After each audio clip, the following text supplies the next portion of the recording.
आज टॉपिक है हमारा वात पित्त कफ के अनुसार रोगी की प्रकृति को जांचना। तो पहले आते हैं हम वात प्रकृति के बारे में। तो आप लोगों में से किस किस को लगता है कि उनकी प्रकृति वात है? क्योंकि मुझे ऐसा लगता है कि प्रकृति के बारे में आप लोगों ने पहले भी पढ़ा है, बहुत ही अच्छा टॉपिक है प्रकृति, बहुत लोग इस पे। हाँ, तो शिवानी जी, आपको क्या लगता है, आपकी प्रकृति क्या है? मैम वात है ज्यादा। किस बिहाफ पे आपने बोला? मैम क्योंकि उसके परीक्षण ज्यादा में बात है, जैसे ठीक है, किस बिहाफ पे आपने का बोला? वेट, बॉडी का स्ट्रक्चर पतला होता है, लाइट होता है, और सारे होंगे याद नहीं। हाइपर एक्टिव होते हैं मैम। और चूजी नहीं होते खाने के, नहीं चूजी होते हैं, सॉरी। और मैम क्रिएटिव होते हैं। ये तो कहीं नहीं लिखा हुआ क्रिएटिव होते हैं। शिवानी क्रिएटिव है।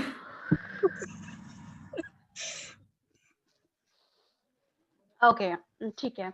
तो ये थोड़े से मैंने पॉइंट्स लिखे हैं बात के, बट मैं आपको जो है ये एक जनरल पॉइंट्स हैं, मैं आपको जो शास्त्रीय पॉइंट्स हैं वो बताती हूँ, जो एग्जैक्ट बुक में से उठाए हुए हैं। ठीक है, इसके लिए मैंने मेहनत करी है, ये छोड़ दो आप ये।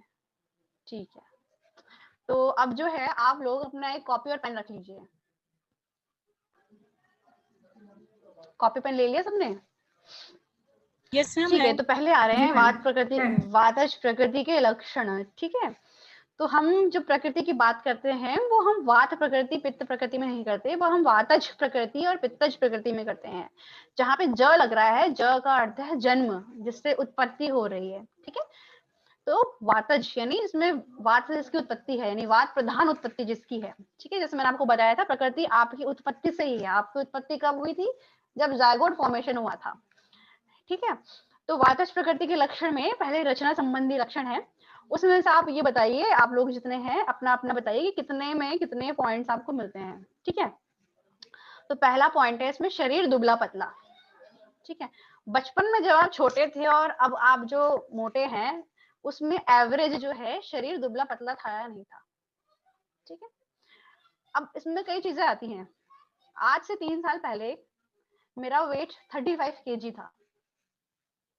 ओके, मेरी हाइट है 5'3" और मेरा वेट जो था 35 kg था आज से 3 साल पहले। तो मेरा शरीर दुबला पतला था जी। ठीक है, मैं बहुत पतली रही होंगी, बट आप लोग मुझे देख पा रहे हैं स्क्रीन में, क्या मैं भी पतली लग रही हूँ आपको? मैम ठीक है आप, मतलब मेरा वेट अब 53 है, तो आप मुझे अब दुबले पतले की कैटेगरी में रखेंगे या नहीं रखेंगे? अब ये सवाल है, क्योंकि मैं पहले तो पतली थी लेकिन अब मैं मोटी हो गई हूँ। वात प्रकृति में वेट इतना चेंज नहीं होता है, मतलब घटता घटता नहीं है ज्यादा, ऐसा है शायद। अच्छा? पता नहीं, मुझे तो लगता है वात प्रकृति फटाफट घट बढ़ जाती है। मैं आप वायु को समझिए, आप वातज प्रकृति से, आप वात से जो है, वात से जो है आप वायु को समझिए, हवा। ठीक है, जो बाहर हवा चल रही है आप उसको समझिए। हवा का कैसा नेचर होता है? अगर मौसम ठंडा है तो हवा कैसे चलती है? ठंडी। ठीक है, हवा गर्म हुई, मतलब मौसम गर्म हुआ तो हवा कैसी हो गई? गरम। ठंडी। तो जो वात है इसका ये, हाँ सॉरी, गर्मियों में गर्म हो जाएगी हवा। ठीक है, वायु जो है उसका ये गुण है, जहां जाएगी वैसी हो जाएगी। ठीक, तो जो वात प्रकृति वाले होंगे, ठीक है, उनका शरीर दुबला या पतला होगा, मतलब दुबला पतला होगा। ठीक है, लेकिन जैसे मैं अभी मोटी हो गई हूँ, तो इस केस में हम ये पूछेंगे पेशेंट से या सामने वाले से, आपका जो वेट है वो जल्दी घट जाता है? ठीक है, या मतलब जो है कुछ लोग होते हैं ना, जैसे उनका वेट जो है बढ़ जल्दी जाता है, कुछ लोग होते हैं उनका वेट जो है उनको घटाना बहुत आसान होता है, तुरंत घट जाता है, मतलब ज्यादा कुछ करना नहीं पड़ता। ठीक है, और एक मेजोरिटी आपका टाइम जो है, आपने अपनी लाइफ का एक बड़ा स्पैन दुबलेपन में बिताया है या मोटापेपन में? ठीक है, वो चीज बहुत बड़ी मैटर करती है। तो शरीर दुबला पतला हो गया, तो जिनका शरीर दुबला पतला है वो टिक लगा लीजिए। अब सुंदर नहीं होते हैं, सुंदर नहीं से क्या मतलब है?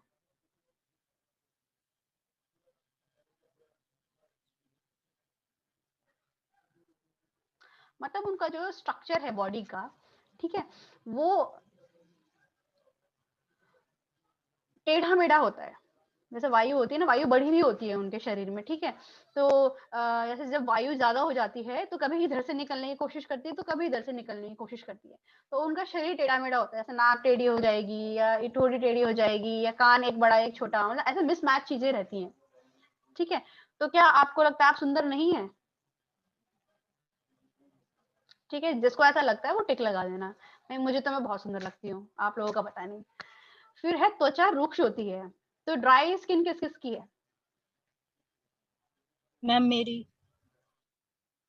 ओके, ठीक है, मेरी भी तो है टिक मैम लगा ड्राई। लीजिए। अब जिनकी सर्दियों में ड्राई रहती है वो तो ड्राई ही कहलाएगी, ठीक है। वो तो नॉर्मल इंसान की भी ड्राई हो जाएगी, जब ये शिशिर की ऋतु आएगी तो वो नॉर्मल इंसान जो है उसकी भी ड्राई ही हो जाएगी, ठीक है, जिसकी सम प्रकृति होगी। बट जिसकी हर सीजन में ड्राई रहती है, हर टाइम ड्राइनेस मेजोरिटी में रहता है, उसकी त्वचा रुक्ष है, वो इसमें टिक लगाएगा। मैम वो नॉर्मल टू ड्राई जो लगा लिया हम लोगों ने? मैम नॉर्मल टू ड्राई फिर ड्राई में नहीं आएगा ma'am? Normal to dry dry में आएगा, आप उसे लिख सकते हैं नॉर्मल टू ड्राई, ठीक है। मतलब एक होता है जो विंटर्स में हमारी स्किन ड्राई हो जाती है, जी वो आपकी भी होगी, वो मेरी भी होगी, वो हर इंसान की होगी, वो वाली ड्राइनेस नहीं है, वो नॉर्मल में आएगा, ठीक है। लेकिन जिसकी अदर देन विंटर्स भी, यानी जैसे गर्मियां चल रही हैं या अभी जो वसंत ऋतु आएगी उसमें भी ड्राइनेस रहती है बॉडी में, उसको जिस खुद से फील होता है यार मेरी स्किन बहुत ड्राई है, मुझे यार गर्मियों में भी मॉइस्चराइजर लगाना पड़ रहा है, उसको मैं ड्राई कहूंगी, ठीक है। हाथ और पैर के तलवे फटे हुए,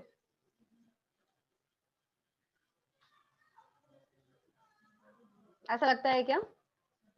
मैम ठंड में अब जो कोई होता अगर रेत और बजरी में काम करेगा, है हाथ के तो नहीं हाँ, होता। नहीं मैम मैम ये नहीं है।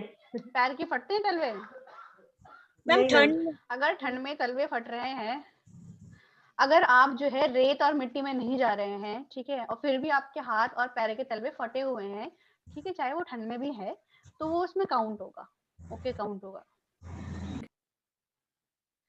फिर है हाथ और पैर की कंडराएं उभरी हुई,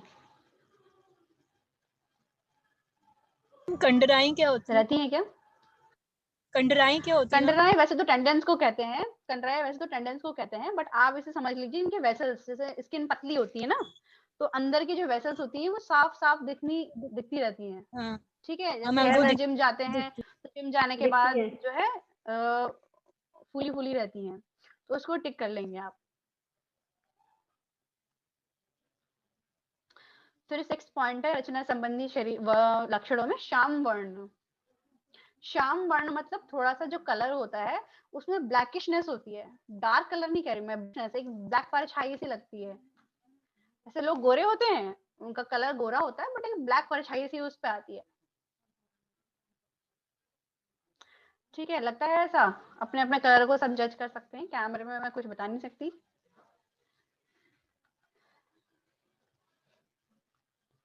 हो गया इतना सबका? Yes ma'am. ओके, अभी तक कोई डाउट इन 6 पॉइंट्स में? नहीं मैम। ओके, किसी और को? No ma'am. ओके, अगला है जो हमारी हैबिट्स हैं उसके आधार पे गति में तीव्रता, फटाफट काम करने वाले। चेष्टाओं में चंचलता, मतलब जो है अभी जो है फोन चला रहे थे और अभी पढ़ रहे हैं और पढ़ते पढ़ते 2 लाइनें पढ़ी और फिर फोन चला रहे हैं और फिर उठ के चल दिए खाना खाने, फटाफट फटाफट, अरे अभी तो ये कर रही थी, सारे काम अधूरे छोड़ दिए हैं। ऐसा कोई है तो टिक लगा सकता है भाई। अगला पॉइंट है चलते समय संधियों में आवाज, जिनके जॉइंट्स जो है वो कट कट बोलते हैं चलते टाइम पे, जैसे कई बार जो है हमारे हिप जॉइंट कट कट बोलता है, घुटने कट कट बोलते हैं, ठीक है, वो। मैम कभी कभी होता है लेकिन ये हमेशा तो नहीं है, तो ये हाँ मैम ये मैम चलते समय नहीं जैसे नहीं, कभी कभी होता है तो वो भी इसमें आएगा, क्योंकि हर टाइम होगा तो वो तो डिजीज कंडीशन है ना, ठीक है। क्योंकि यूजुअली आपकी और मेरी एज में, जो हम अभी अर्ली एज में है, हमारे में तो नहीं होना चाहिए, ठीक है, और जो ओल्ड एज वाले हैं उनमें तो होगा ही, क्योंकि जो ओल्ड एज होती है उसमें वात की प्राधान्यता रहती ही है। हमारी एज वाइज भी एक हमारी बॉडी में जो है प्रधानता रहती है। जब हम बच्चे होते हैं, यानी जो शिशु हमारा काल होता है, बाल जो जीवन होता है, उसमें हमारे शरीर में कफ की प्रधानता रहती है। फिर जब हम एडल्टहुड में आते हैं, जिसमें हमारी जो है हम ये काम करते हैं, बाहर जाते हैं, ठीक है, ये जो हमारी जवानी वाला पीरियड है 18 टू जो है 60 का पीरियड है, इसमें जो है पित्त का प्रधानता रहती है। उसके आगे का जो पीरियड है वृद्धावस्था, उसमें वात की प्रधानता स्वतः हो जाती है। ठीक है, प्रकृति के अलावा मैं आपको बता रही हूँ, इसलिए ओल्ड एज में जो है ऑस्टियोआर्थराइटिस आपको जरूर मिलेगा। हमारे और आपकी एज में जो है हम लोगों को पेट की परेशानी ज्यादा मिलेगी, और जो बच्चे होते हैं इनको निमोनिया ज्यादा होता है। ठीक है, समझ में आया? ठीक है, अगला पॉइंट था हाथ पैर हिलाना। जो हाथ पैर हिलाते हैं, जैसे खड़े हो रखे हैं और पैर चलाने कैसे आए हैं, पैर आगे पीछे कर रहे हैं, बात करते हुए जो हाथ बहुत हिलाते हैं, ठीक है, ये भी इसी में आता है।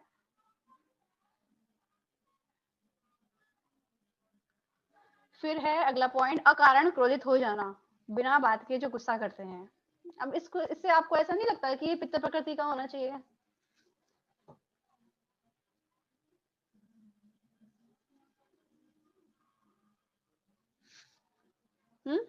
अकारण क्रोधित हो जाना, ये पित्त प्रकृति का होना चाहिए या वात प्रकृति का होना चाहिए? पॉइंट मैम पित्त का ही होना चाहिए। बस यहीं पे गलती हो गई। अगर कोई अकारण क्रोधित हो रहा है, वो वात प्रकृति का जो है लक्षण है। लेकिन जो कारण के साथ क्रोधित हो रहा है, यानी कोई ठोस रीजन है गुस्सा होने का, वो जो है वो वात प्रकृति वाले, वो पित्त प्रकृति वाले लक्षणों में आएगा। ठीक है, अगला है अल्प निद्रा, जिसे नींद कम आती है। ओके, क्योंकि हमारी शरीर में हमें नींद तब आती है जब हमारे शरीर में तन और कफ की वृद्धि होती है। कफ इज ऑलमोस्ट अपोजिट ऑफ वात। तो अगर शरीर हमारा वात प्रधान है तो हम लोगों को कम नींद आएगी। अगर मैं जो है अपने शरीर में कफ बढ़ा लूं, मैं वात प्रकृति वाली हूँ, मैं कफ बढ़ा लूं तो मुझे आराम से नींद आ जाएगी। ठीक है, अगला है आमोद और प्रमोद के कार्यों में मन लगना, यानी जिनका एंटरटेनमेंट में बहुत मन लगता है, जैसे आराम से फेसबुक चला रहे हैं, म्यूजिक जिन्हें पसंद है, डांस जिन्हें पसंद है, वो सब इसमें आएगा। मैम ये देखने के लिए कि करने के लिए, एज एन एक्टिविटी या एज एन एंटरटेनमेंट? मतलब दोनों, बोथ। तो मैम वो तो क्रिएटिविटी नहीं होगी अगर कोई डांस कर रहा है या कोई कुछ बना रहा है, तो वो क्रिएटिविटी अलग अलग टाइप की होती है। Creativity is what you create. ठीक है, dance can be creative and can not be creative. Ma'am यही तो फिर इसका मतलब है कि can be creative, can not be creative. Time pass की, ऑफ कोर्स टाइम पास, मैं कह रही हूँ ना, आमोद और प्रमोद के कार्यों में मन लगाना, यानी जो है एंटरटेनमेंट पर्पस है बेसिकली। हाँ, तो मतलब यस एंटरटेनमेंट। ठीक है, आप जैसे हम बात कर रहे हैं, हम प्रोफेशन की बात कर रहे हैं, आप जैसे समझ रहे हो उससे। जी। अगर मैं कहूँ कि मेरा प्रोफेशन डांस है, तो इसका मतलब ये नहीं है कि जो है मेरा उसमें मन लगता है या मैं वो एंटरटेनमेंट के लिए कर रही हूँ। ठीक है, मैं डांस कर रही हूँ क्योंकि मेरा वो प्रोफेशन है, मुझे पैसा कमाना है। ठीक है, वो चीज अलग है, बट मेरे को अच्छा लगता है डांस करना। ठीक है, चाहे मुझे भले ही डांस ना आता हो, बट मुझे डांस करना अच्छा लगता है। मुझे गाना नहीं आता है, लेकिन मुझे गाना गाना अच्छा लगता है, मुझे गाना सुनना अच्छा लगता है, मुझे डांस देखना अच्छा लगता है, मुझे मूवी देखनी बहुत अच्छी लगती है। तो वो जो है वो वात प्रकृति में आएगा। ठीक है, आप मुझे प्रोफेशन ले लेते हो, वो एक अलग चीज है। मैम इसको फिर हम ये कह सकते हैं नेक्स्ट है मतलब कि अगर वो प्रोफेशन नहीं है तो फिर ये बात ही होगा ये, मतलब अगर वो कमाने का जरिया कह सकते हो, नहीं नहीं भी कह सकते हैं। हाँ। ये चीजें जो है ना, ये प्रकृति चल रही है, ये बेसिक उसमें चल रही है। लेकिन अगर आप ये सोचोगे कि जो मेरी प्रकृति है मैं हर बार वैसा ही काम करूंगी, तो ऐसा नहीं है। प्रकृति पे हमारे बहुत सारी चीजें जो है इफेक्ट डालती हैं बाद में, जब हम अपने उसमें आते हैं। जैसे मैं कह रही हूँ, मैं वात प्रकृति की हूँ और मेरे शरीर में हमेशा वात बढ़ा रहता है, लेकिन इसका मतलब ये नहीं है कि मेरी वात कभी कम नहीं हो सकती।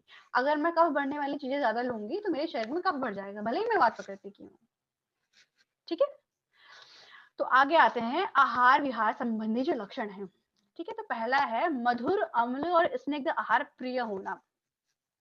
मीठा, खट्टा और ऑयली जो है, ऑयली या घी वाला बेस जो है, इनको खाना बहुत पसंद होता है। ठीक है, यानी जिनको मीठा खाना बहुत पसंद है, खीर खाना बहुत पसंद है, गाजर का हलवा जिन्हें बहुत पसंद है, ठीक है, वो वात प्रकृति में आएंगे। अब मधुर खाना जो है ये पित्त प्रकृति वालों को भी पसंद होता है, ठीक है, ये बात ध्यान रखिएगा। ओके, अगला है शीतल आहार के प्रति जो है, ये क्या लिखा है, शीतल आहार के प्रति जो है ये लोग पसंद नहीं करते हैं ज्यादा, वात प्रकृति वाले ठंडा खाने में ज्यादा पसंद नहीं होता, और ठंडा जो है वो वात प्रकृति वालों को रास भी नहीं आता। अगर आप किसी वात प्रकृति वाले को इंसान को पूछेंगे कि आपको ठंडा अच्छा लगता है या गर्म अच्छा लगता है, तो वात प्रकृति वाले आपको मेजॉरिटी जो है बोलेंगे कि मुझे जो है गर्म अच्छा लगता है। ओके, शीत से अधिक प्रभावित होते हैं ये, यानी अगर ठंड में जाएंगे तो इनको ज्यादा दिक्कत होती है, इसीलिए इन्हें ठंड पसंद भी नहीं होती। पतले लोग आपने देखा होगा, बहुत सारे देखे होंगे, जो पतले लोग होते हैं वो ठंड का मौसम पसंद नहीं करते हैं, उनके ज्वाइंट पेन होने लगता है। ठीक है, अगला है हमें तो पसंद है मैम। मानसिक क्रिया संबंधी लक्षण। आप वात प्रकृति के हैं क्या? चलिए आगे देखते हैं। मानसिक क्रिया वाले, मन का अस्थिर और विक्षिप्त होना, मन जो है इनका डोलता रहता है। ठीक है, आज जो है इन्हें ब्लू कलर पसंद होता है और अगले दिन इन्हें ग्रीन कलर पसंद होता है। आज जो ड्रेस खरीदी, ठीक है, वाओ ये बहुत अच्छी लग रही है, मुझे अभी खरीदनी है, अभी खरीदनी है, अभी खरीदनी है, जाके खरीद के लेके आएंगे। कल जब पहननी होगी, अरे यार ये ड्रेस अच्छी नहीं लग रही, पसंद नहीं आ रही मुझे। शिवानी जी तो सही होगा, तो ये जो मन का अस्थिरत्व है, ये शिवानी नहीं मैं जी सब में पहन फिट है। लेती हूँ। नहीं शिवानी जी पे इन पे फिट हो रहा है। नहीं, इनका मैं डिजाइनर जरूर हूँ पर मैं फिकल माइंडेड नहीं हूँ, मतलब अच्छा, जो फिर पसंद ठीक है, है पसंद है। फिर ठीक है। ठीक है, तो ये जो मन की अस्थिरता है, ठीक है, आप एक और एग्जांपल ले लेते हैं। ये लड़का बहुत अच्छा लगता है, ठीक है, आप उस रिलेशनशिप में आए, बट 4 महीने के बाद नहीं नहीं नहीं छोड़ो अगला। तो वो जो मन की अस्थिरता है इंसानों के, उसमें भी आपको आज एक फ्रेंड अच्छा लग रहा है, यार ये लड़का बहुत अच्छा है या ये लड़की बहुत अच्छी है, ये मेरी बहुत अच्छी दोस्त है, ठीक है, ये मेरे लिए हर बार काम करती है, ठीक है, वो इंसान वही रहेगा, सेम रहेगा, वही काम करेगा, but after a few days, after a few months जो है आपका मन जो है चेंज हो जाएगा, नहीं यार ये अच्छा नहीं है, आप उसको दूसरी तरह से सोचने लगोगे, नहीं यार इसके नेगेटिव पॉइंट्स हैं, या अभी आप जिसके लिए नेगेटिव सोच रहे हो कल वो आप उसको पॉजिटिवली सोचने लग जाओगे। ये मन की अस्थिरता है। आपने आज सोचा कि मुझे जो है डॉक्टर बनना है, मैं एमबीबीएस में एडमिशन लेना है मुझे, चलो भाई मैं चल रही हूँ कोटा कोचिंग के लिए। कोटा आप कोचिंग के लिए गए, 2 महीने बाद आपको लगा नहीं यार ये अच्छा नहीं है, यार डॉक्टरी लाइन अच्छी नहीं है, छोड़ो इंजीनियरिंग की कोचिंग करती हूँ। कोटा में ही आपने जो है चेंज कर लिया, मैं अब इंजीनियरिंग की कोचिंग करूंगा। तो ये मन की अस्थिरता है, मतलब आप कंफ्यूज है, आज ये है कल वो है परसों वो है, तो मन की अस्थिरता जिनमें है वो इस पर टिक लगा लें। ओके, जिनमें भय, काम, क्रोध, प्रीति शीघ्र उत्पन्न होती है, डर भी जल्दी जाते हैं, गुस्सा भी जल्दी आ जाता है, ठीक है, और किसी को प्यार भी बहुत जल्दी कर लेते हैं, मतलब फटाफट फटाफट, ज्यादा टाइम नहीं लेते भाई, फटाफट लाइफ चलती है इनकी, शॉर्टेड, इनका दिमाग में है लाइफ बहुत छोटी है, काम बहुत सारे करने हैं और जो कर रहे हैं फटाफट करो, ऐसा इनकी मेंटालिटी होती है। ठीक है, इनकी मेधा बहुत तीव्र होती है, मतलब ये ग्रास्प बहुत जल्दी करेंगे, मतलब मैंने कुछ पढ़ाया आप फटाफट ग्रास्प कर लेंगे, ठीक है, आप समझ में बहुत जल्दी जाएंगे, लेकिन इनकी जो है स्मृति अल्प होती है, यानी मेमोरी इनकी कमजोर होती है। आज जान ले, ठीक है, मैं पूछूंगी 1 साल बाद क्या पढ़ाया था, हाँ जी बताइएगा, तो नहीं याद है, गायब। ओके, स्मृति अल्प होती है इनकी, मेधा तेज होती है, ग्रास्प जल्दी कर लेते हैं, लेकिन जो है स्मृति कम होती है। अनिश्चयात्मक मन की स्थिति, they are very poor in taking decisions, decision making जो है इनकी जो थी पुअर होती है, कंफ्यूज होते हैं, यार ये करूं या ये करूं, ये करूं या ये करूं। अनिश्चयात्मक जो है मन की स्थिति रहती है, अस्थिर होते हैं, ठीक है, असत्य भाषण, झूठ बोलने वाले होते हैं।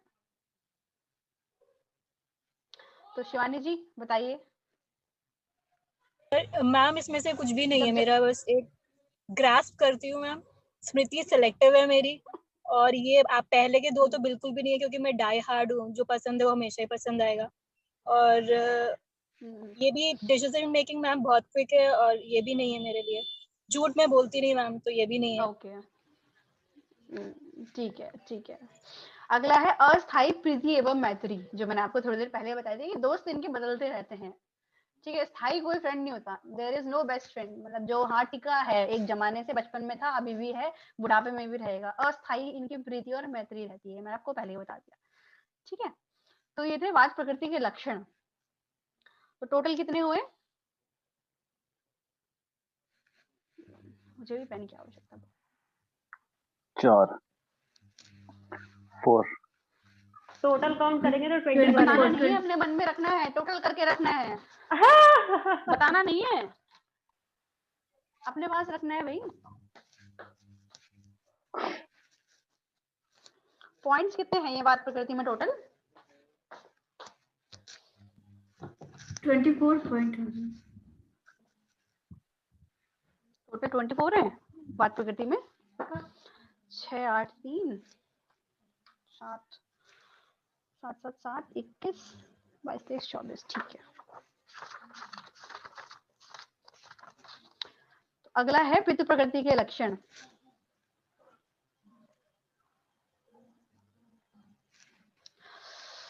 तो शरीर स्निग्ध होता है, यानी स्किन जो है इनकी हमेशा जो है स्निग्ध रहती है। स्निग्ध मतलब ऑयली आप समझ सकते हैं, बट एक्सेस ऑयली नहीं, मतलब जो है स्किन कभी ड्राई नहीं रहती, नॉट ड्राई।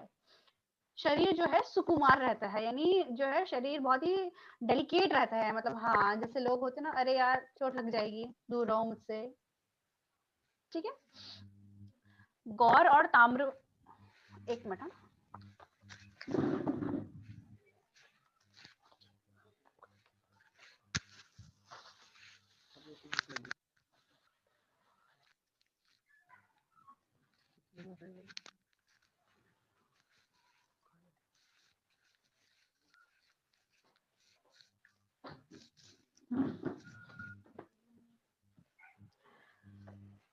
हाँ। तो कहा था शरीर जो है गौर और ताम्र वर्ण का, तो जिनका आपने देखा होगा बहुत ही ऐश्वर्या राय का जैसा कॉम्प्लेक्शन है, वैसा कॉम्प्लेक्शन।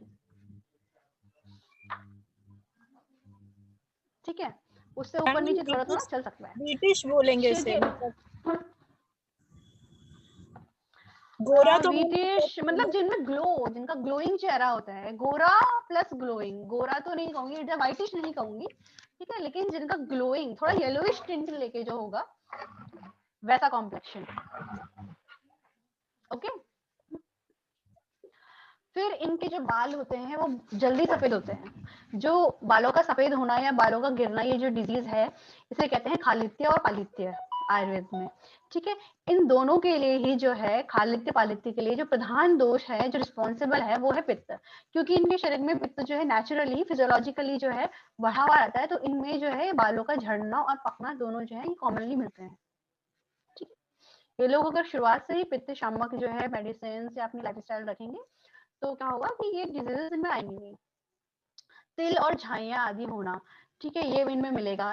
एक्नी जो है वो इनमें ज्यादा मिलेगा, पिंपल्स वगैरह जो मिलते हैं।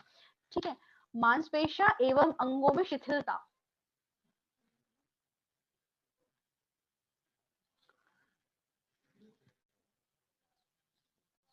मतलब अंग जो है इनके ढीले ढाले रहेंगे, मांसपेशियां ढीली ढाली रहेंगी।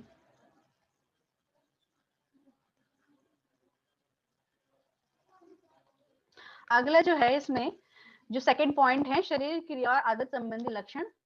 ठीक है, सबसे कॉमनली ये आपको देखने को मिल जाएंगे। इसमें जो ये पॉइंट आपने कहा था मांसपेशियों और अंगों में शिथिलता, तो इसका मतलब क्या समझा जाए? मस्कुलर बॉडी या फिर एकदम ढीली ढाली बॉडी, जिससे कि मसल्स में ताकत नहीं होती, या फिर ढीला ढाला दिखता है शरीर? मस्कुलर, जो ढीला ढाला शरीर दिखने वाला है ना पोर्शन, वो पोर्शन जो है वो बात में भी आएगा, लेकिन बात वाला क्रिश होगा, है ना, और इनका भी ढीला ढाला ही रहेगा। जो गठित बॉडी होती है, जिसे मस्कुलर बॉडी कहते हैं, वो कफ वाली की मिलेगी आपको। क्योंकि जो कफ होता है उसका काम क्या होता है, मैंने बताया था ना, स्नेह, स्नेह प्रोड्यूस करना। श्लेष्म जो है कफ का दूसरा नाम है।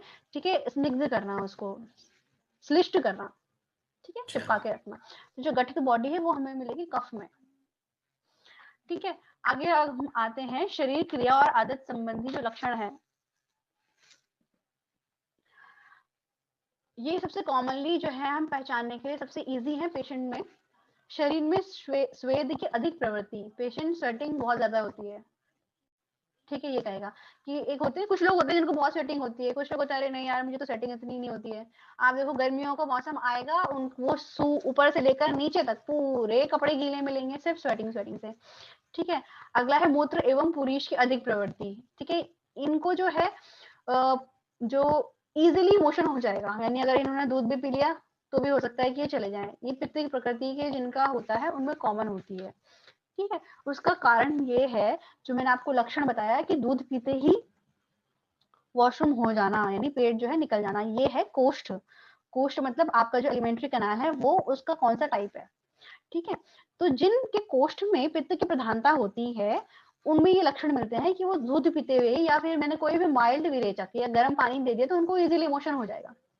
ठीक है, तो क्योंकि पित्त प्रकृति वाला पेशेंट है, इंसान है, तो उसके शरीर में ऑलरेडी पित्त बढ़ा हुआ है। ठीक है, और पित्त अगर बढ़ा हुआ रहता है तो ये लक्षण मिलते हैं, तो इसको इजीली जो है पुरीष की और मल की प्रवृत्ति हो जाती है। ठीक है, इन पेशेंट्स को कभी सुबह कॉन्स्टिपेशन आप नहीं सुनोगे कि हाँ मुझे कॉन्स्टिपेशन हुआ है, रियरली अगर कभी इन्होंने दोषों में ऊपर नीचे लाइफस्टाइल में चेंज किया तब मिलेगा, वरना इनको फ्रेश होने में कोई दिक्कत नहीं होती। जबकि वात प्रकृति वाले जो लोग होते हैं उनको दिक्कत होती है।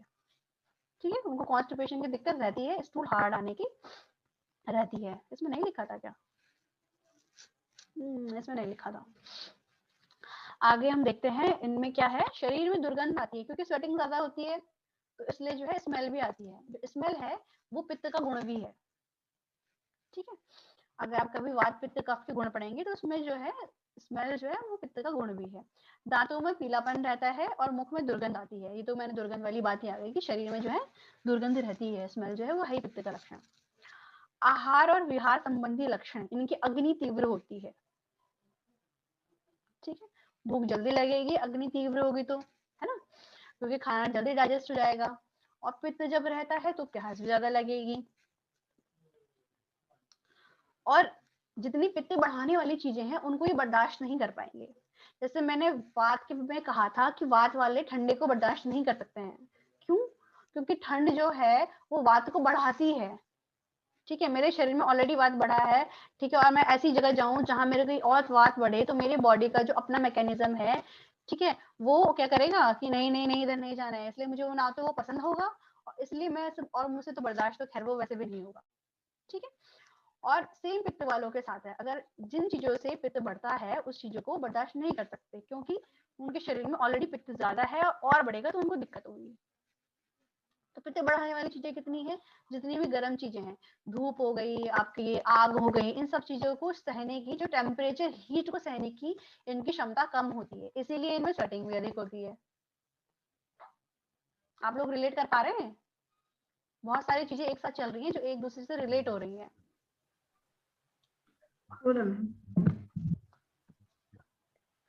ओके, अब जो है इनको पसंद होते हैं मधुर, कषाय और शीतल आहार। शीतल क्यों पसंद होता है? क्योंकि शरीर में पित्त बढ़ा हुआ है। ठीक है, ऑलरेडी नॉर्मल में बढ़ा रहता है तो उसको चाहिए हाँ थोड़ा कम हो जाए, तो इसलिए उसको ठंडा पसंद होता है। बॉडी खुद डिमांड करती है, आपके शरीर को जो चाहिए होता है आपकी बॉडी वो डिमांड करती है, इसलिए उनको शीतल पसंद होता है। ठीक है, मधुर जो रस है यानी जो मीठी चीजें हैं वो पित्त को शांत करती हैं। ठीक है, पित्त शामक रस होता है मधुर और कषाय दोनों ही। मधुर, तिक्त और कषाय ये पित्त शामक रस होते हैं। तिक्त मतलब तीखा नहीं होता, तिक्त मतलब कड़वा होता है। ठीक है, तो मीठा, कड़वा और जो कसैला रस होता है ये पित्त को शांत करते हैं। इसीलिए कभी एसिडिटी हो तो आप जो है अपनी मम्मी को आराम से बोल सकते हो कि मम्मी लो आंवला खा लो। अब आप कहोगे आंवला तो खट्टा होता है और खट्टा जो है वो पित्त को बढ़ाता है। पूछा ही नहीं किसी ने क्वेश्चन, बताओ, छूटते ही आना चाहिए था ये तो। मैम आंवला मीठा जब खा लेते हैं उसके बाद वो अल्कलाइन मतलब मीठा रहता है वो। हाँ ठीक है, जो है इसमें आयुर्वेद का दूसरा कॉन्सेप्ट है, जो इसका रस है, आंवले में 5 रस होते हैं, नमक को छोड़कर, लवण को छोड़कर 5 रस उसमें होते हैं। ठीक है, और इसमें जो है इसका विपाक मधुर होता है, यानी हम खाते तो खट्टा है लेकिन जब ये पेट में जाता है तो पकने के बाद ये मधुर बन जाता है, मीठा बन जाता है। ठीक है, आप जब उसके ऊपर पानी पीते हैं आपको मीठा लगता है, कसाला भी लगता है जब आप खाते हैं उसे, आंवले को। ठीक है, तो कषाय तो वैसे भी है ही, कषाय रस उसमें है ही, मधुर रस भी उसमें है ही। ठीक है, और पेट में जाने के बाद वो अम्ल नहीं रहता, पेट में जाने के बाद भी वो मीठा ही हो जाता है। ठीक है, तो बेसिकली इसलिए जो है एसिडिटी वगैरह अगर की कभी कोई दिक्कत है तो वहां पे आप आंवला आराम से यूज कर सकते हो। आंवले का जूस जो है उन लोगों को आप प्रिस्क्राइब कर सकते हो जिनको एसिडिटी की परेशानी रहती है। ठीक है, ये जो आपने कहा ना आंवले के विषय में, पहले मेरा भी मानना ये था कि आंवला हाँ एसिड को बढ़ाएगा, लेकिन एक दिन मेरे गुरुजी से बात हुई तो उन्होंने डाउट क्लियर कर दिया कि हाँ आंवला पित्त को शांत करता है। अधिकांश पहली नजर में शांत ऐसे लगता है। पहली नजर में बहुत सारे लोगों ने एक्चुअली ये डाउट भी किया, तो मैंने इसका प्रैक्टिकल किया। एलोपैथिक एक मेरे सर थे, डॉक्टर साहब से जानने वाले, तो ऐसे ही उनसे बात हो रही थी तो मैंने उनको बोला, मैंने कहा एसिडिटी में आंवले का जूस से बात चल रही थी, तो तब मैंने सोचा नहीं था इतना कि हाँ दोषों पे ऐसा काम करेगा, पता था कि हाँ आंवला काम करता है। तो उन्होंने बोला, सुना हुआ था, उन्होंने बोला कि आंवला तो एसिडिक होता है नेचर में, वो तो एसिडिटी को बढ़ाएगा। मैंने सोचा, मैंने कहा हाँ मॉडर्न कॉन्सेप्ट से देखे तो हाँ बढ़ाना चाहिए। ठीक है, तो फिर मैंने घर आया तो मम्मी को एक बार हो रही थी एसिडिटी, तो मैंने कहा मम्मी लो आंवले का जूस पियो, एंड मम्मी को आराम आया। तो मैंने कहा नहीं, कॉन्सेप्ट आयुर्वेद वाला ये सही है, अपने में स्टिक रहो। ठीक है, तो आंवला जो है आप आराम से यूज कर सकते हो, बहुत इजीली अवेलेबल होता है शरद ऋतु में, और शरद ऋतु में शायद इसके फल निकल के आते हैं। ठीक है, आजकल में आ ही रहा है आंवला बेमौसम। एक तो अगला है मानसिक क्रिया संबंधी जो लक्षण है। हाँ, एक यहाँ पे प्रश्न है, फिर मैं भूल जाऊंगा। ये जो है आयुर्वेद, जैसे आपने कहा कि एलोपैथी ने कहा आंवला एसिडिक नेचर का है, उन्होंने अपने हिसाब से कहा है ना, आपने कहा फिर आयुर्वेद के हिसाब से आंवला बिल्कुल सही है। ये प्रैक्टिकल किया तो अनुभव हुआ कि ये सही है ना। कई बार हमने प्रैक्टिकल देखा तो वो सही निकला, और आयुर्वेद का सिद्धांत अपनी जगह परफेक्ट है, और यही सत्य भी है। कल को वो समझेंगे तो वो बदल भी जाएंगे। ऐसे ही सेम एक सिद्धांत इनका और है, कान में तेल, एक सिद्धांत इनका और है कि वो कान है में ही। तेल डालने से फंगस होता है एलोपैथी का, लेकिन आयुर्वेद कहता है कि कान में तेल डालना चाहिए। तो आपका क्या अनुभव है इसके लिए, कान में तेल? इसमें मेरा पर्सनल तो कोई अनुभव नहीं है, बट अगर आपके कान में अभी फंगस नहीं है, आप अपने कान में तेल डालेंगे, ठीक है, तो फंगस नहीं होगी। अगर अच्छा। पहले से फंगस है, आप उस पर तेल डालेंगे, ठीक है, तो फंगस बढ़ सकती है। ओके। अब जैसे हमारे कई बार होता है फंगल इन्फेक्शन होते हैं, ठीक है, फंगल इन्फेक्शन रहती है हाथ में, जैसे टीनिया वगैरह हो जाता है ना। तो ये लोग कहते हैं कि ऑयल नहीं लगाना है आपको, वहां पे ऑयल नहीं लगाना है आपको, सोप लगानी है। ठीक है, जो ड्राई चीजें हैं, क्योंकि एक्चुअली होता ये है कि फंगस की जो ग्रोथ होती है वो होती है मॉइस्चर से। ठीक है, आप ऑयल लगा देंगे, वहां पे मॉइस्चर रहेगा तो फंगस ग्रोथ करेगा। बट कुछ जो है ऑयल ऐसे हैं जिनका हम उसी फंगल इन्फेक्शन में यूज करते हैं, जैसे महामरी इत्यादि तेल है, फंगल इन्फेक्शन के बहुत यूज होता है, उसका अध्ययन देते हैं महामरी इत्यादि तेल का। ठीक है, क्यों? क्योंकि है तो वो ऑयल, लेकिन उसके जो कंटेंट है वो एंटी फंगल कंटेंट है। प्लेन ऑयल तो है नहीं वो, उसमें हमने सिद्ध कर रखा है मेडिसिन से, वहां पे हम यूज कर सकते हैं। अगर फंगस नहीं है ऑलरेडी आपके कान में, आपका कान नॉर्मल है, क्लीन है, आप आराम से ऑयल यूज कीजिए, कर्णपूरण कीजिए। ठीक है, लेकिन अगर ऑन्कोमाइकोसिस वगैरह ये सब फंगल इन्फेक्शन है, ओटोमाइकोसिस अगर है कान में, तो अवॉइड कीजिए। परफेक्ट। अगला है मानसिक क्रिया संबंधी जो इसमें लक्षण है। तो पहला लक्षण जो है वो है बुद्धिमान, they are very intelligent, no doubt. ठीक है, प्रचंड स्वभाव वाले और विचारों वाले, यानी गुस्सा जिनमें भरा रहता है। अब गुस्सा वाला मैंने पहले भी बताया था, वात प्रकृति वाले भी गुस्सा वाले होते हैं। ठीक है, और ये पित्त प्रकृति वाले भी गुस्से वाले होते हैं। अब दोनों में डिफरेंस क्या है आप वो समझिए। वात प्रकृति वाला इंसान है, उसको फटाफट गुस्सा आएगा और फटाफट शांत भी हो जाएगा, अभी गुस्सा है अभी शांत है। लेकिन पित्त प्रकृति वाला है, इसे गुस्सा आएगा, जल्दी गुस्सा आएगा, लेकिन जल्दी शांत नहीं होगा। ठीक है, जल्दी गुस्सा आएगा लेकिन जल्दी शांत नहीं होगा। ठीक है, तेज आक्रामक होते हैं, लड़ाई झगड़ा करने वाले होते हैं, लोभी होते हैं। एक इसमें पॉइंट है कि आश्रितों के प्रति दयावान होते हैं, यानी जो मेरे आश्रित हैं, यानी जो मेरे आश्रित है, जैसे मेरे पेरेंट्स आगे चल के मेरे पे आश्रित होंगे, या मेरे बच्चे मेरे पे आश्रित होंगे, उनके प्रति दयावान होंगे, यानी उनके लिए काम करने वाले होंगे कि हाँ मुझे अपनी फैमिली के लिए करना है, इनके अंदर ये मोटिवेशन हमेशा रहेगी, ठीक है। और थोड़े ईर्ष्यालु होते हैं, दे आर जेलस।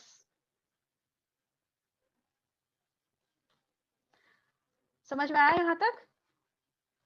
वाद विवाद एवं तर्क में अपराजित मतलब जो है डिबेट में बहुत बेस्ट। वाद प्रकृति वाले भी डिबेट में अच्छे होते हैं, लेकिन वाद प्रकृति वाले जो है पॉइंट्स अच्छे नहीं देते हैं डिबेट में, मतलब सुदृढ़ तरीके से अपना पॉइंट नहीं रखते हैं। क्यों?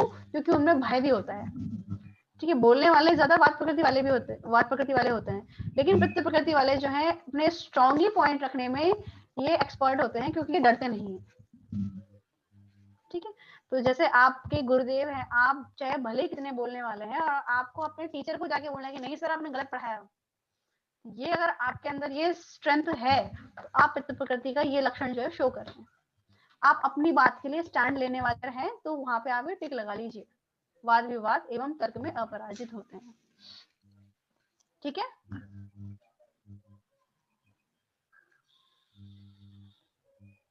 हो गया यहाँ तक? तो ये पित्त में टोटल कितने पॉइंट्स हो गए?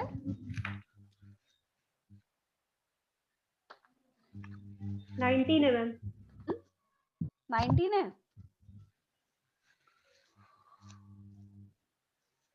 ओके, 6 5 11 4 15 15 8 23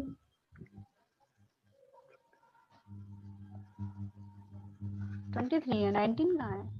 23 मैम लास्ट वाले में। किसने बोला था 19? 19 मैम मैंने बोला था, मैंने लास्ट वाला एक ही में लिख दिया था सारा। अच्छा ठीक है, जो मैं बता रही हूँ ना, जो इसमें नहीं लिखा है आप वो नोट कीजिए, क्योंकि ये पीपीटी तो मैं आपको दे ही दूंगी, मैंने अपने पास रख के कुछ नहीं करना है इसका, मैं तो डिलीट कर दूंगी 2 दिन बाद। अगला है हमारा कवच प्रकृति के लक्षण, ठीक है। तो कफ का, जैसे मैंने आपको बताया, कफ का काम होता है हर चीज को जोड़ के रखना, और जब जुड़ी हुई कोई चीज रहती है तो उसमें क्या होती है? स्ट्रेंथ होती है, एकता में ही शक्ति है। पढ़ी थी वो स्टोरी बचपन में कि मम्मी बताती है 4 लकड़ियां साथ में जुड़ के नहीं टूटती हैं, सिंगल सिंगल टूट जाती हैं, ठीक है। तो वही काम हमारे कफ का है, उन 4 लकड़ियों को जोड़ने वाली जो रस्सी थी वही हमारा कफ है, ठीक है। तो कफश प्रकृति के जो लोग होंगे उसको आप उसी रस्सी से जो सबको जोड़ के रख रही है उससे समझिए, ठीक है। तो इनका जो शरीर होता है वो बहुत ही मृदु और स्निग्ध होता है, क्योंकि कफ है, कफ सीधे सीधे कफ का गुण है स्निग्ध होना, यानी इनकी स्किन जो है वो ऑयली होगी, ठीक है। इनका शरीर बड़ा विशाल होगा, क्योंकि मैंने कहा ना स्ट्रेंथ खूब है, सब जुड़े हुए हैं, तो खूब बड़ा हुआ इनका शरीर होगा। वक्ष स्थल जो है चौड़ा और भरा हुआ होगा। ललाट जो है इनका माथा बड़ा होगा। बाल घुंघराले उनके होते हैं। जो वात प्रकृति वाले होते हैं उनके बाल जो है बहुत ड्राई मिलेंगे, ठीक है। पित्त प्रकृति वालों के जो बाल टूटते रहेंगे, सफेद मिलेंगे, और कफश प्रकृति वालों के जो बाल है वो घुंघराले और घने मिलेंगे आपको, ठीक है। भौहें भी घनी और विशाल बड़ी बड़ी मिलेंगी, और जो है धीमी धीमी गति से चलने वाले होते हैं, मतलब जैसे कहते हैं हाथी की तरह आराम से धीमे धीमे चल रहे हैं, ठीक है। और जो उनकी वाणी होगी वो स्थिर, यानी आराम से बोलने वाले, ठीक है। मधुर मधुर वाणी, मतलब जो है इनकी आवाज में गहराई होगी एक, ठीक है। शरीर का वर्ण जो है नील कमल के समान, ओहो क्या शब्द कह दिया, नील कमल के समान। तो नील कमल कैसा होता है भाई, मुझे तो नहीं पता, मैंने देखा नहीं है, शायद व्हाइट कलर का होता है ना। तो इनका जो वर्ण होता है थोड़ा व्हाइटिश, जो एक पांडु वर्ण होता है ना, जैसे आप पेल जिसे हम कहते हैं, जो अनीमिक वाला चेहरा होता है वो वाला कवच प्रकृति के लोगों में मिलता है, ठीक है। तो शरीर क्रिया एवं आदत संबंधी लक्षण, ये हो गया शरीर रचना संबंधी एनाटॉमिकल लक्षण हो गए, सबने कर लिए, टिक लगा लिए अपने अपने। इसमें एक भी पॉइंट नहीं बचा। ओके, सब हो गए, सबके हो गए।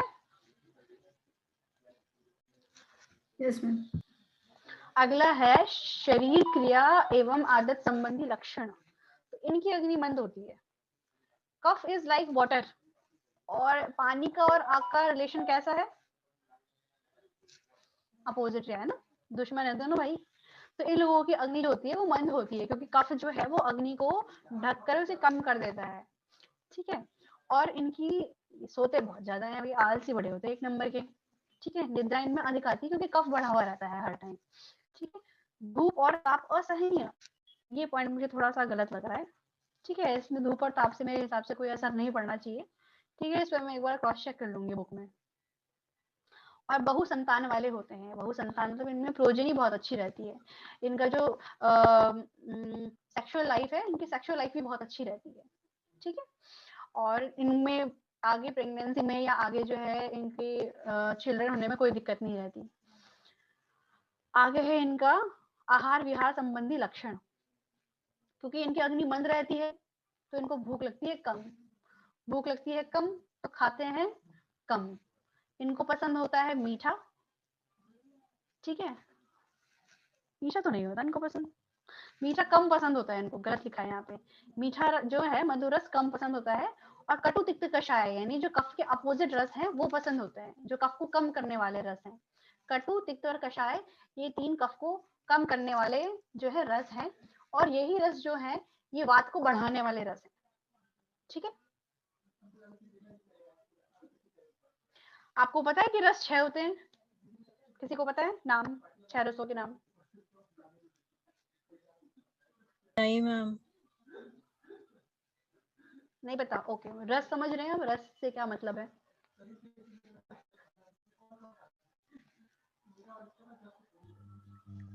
जूस मैम, रस जूस। खाने की जो प्रकृति होती है, जूस जो तो हमें नहीं अच्छा कहेंगे, लगता है। रस आप बेसिकली आप जो है रस मीन्स, रस is for Rasna, Rasna means आपकी जीभ। तो जो टेस्ट है, आपके टेस्ट बड्स जो हैं, जो आप टेस्ट करते हो वो रस है। ठीक है, आपको बहुत लोकल भाषा में, लोकल मतलब बहुत ही लेमन भाषा में बता रही हूँ, जो टेस्ट है वो रस है। 6 हमारे जो है शास्त्र में रस बताए गए हैं, नाम नोट कर लीजिए आप लोग। मधुर, और जिसमें सीक्वेंस में बता रही हूँ उसी सीक्वेंस में नाम नोट कीजिएगा। मधुर, अम्ल, लवण, कटु, तिक्त और कषाय। धीरे मैम प्लीज, थोड़ा स्लो। मधुर,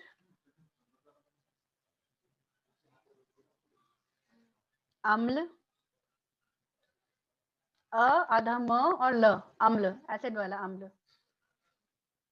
लवण, सॉल्ट को कहते हैं ना हिंदी में लवण। कटु,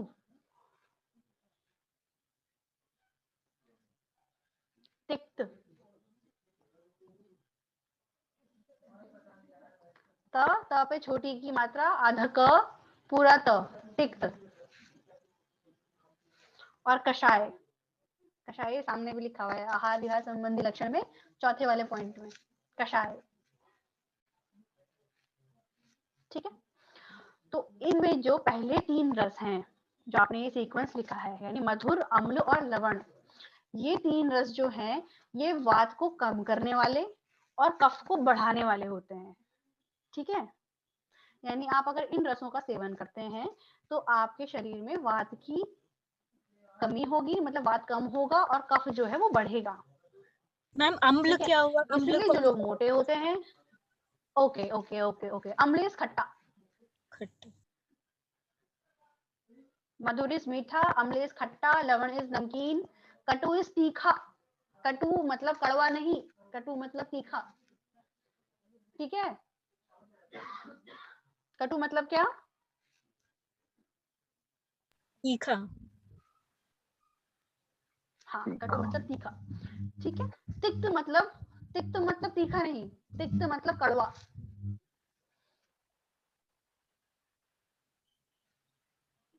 तिक्त मतलब कड़वा। कड़वा। ठीक है, और कषाय मतलब कसैला। ठीक है, समझ में आया? Yes ma'am. तो जो शुरुआत के 3 रस हैं हमारे, मधुर, अम्ल और लवण, जो ये 3 रस हैं, ये तीनों कफ को बढ़ाते हैं और वात को कम करते हैं। ठीक है, फिर जो अपोजिट है, यानी जो कटु, तिक्त और कषाय लास्ट के 3 हैं, ये वात को बढ़ाते हैं और कफ को कम करते हैं।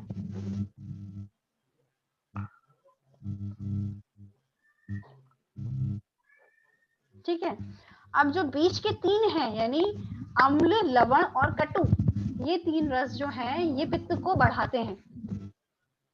खट्टा भी पित्त बढ़ाता है, लवण भी पित्त बढ़ाता है, और कटु यानी तीखा, तीखा भी पित्त बढ़ाता है। ठीक है। और इसके अलावा जो 3 रस छूट गए हैं वो तीनों पित्त को कम करते हैं।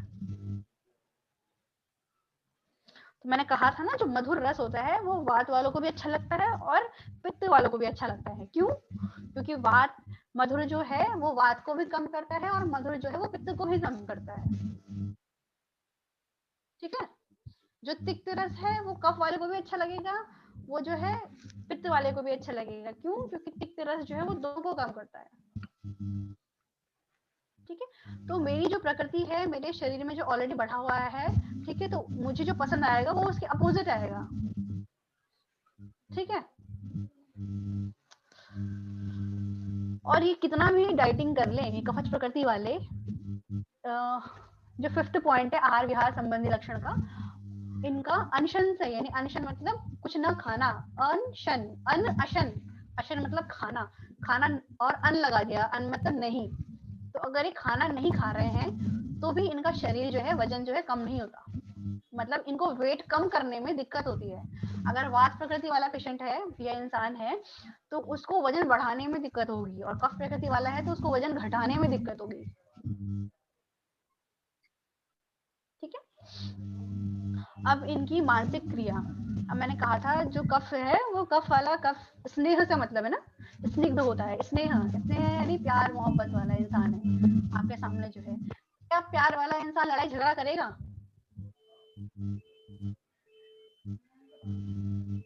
नहीं करेगा ना। तो ये शांत स्वभाव वाले होते हैं। ठीक है।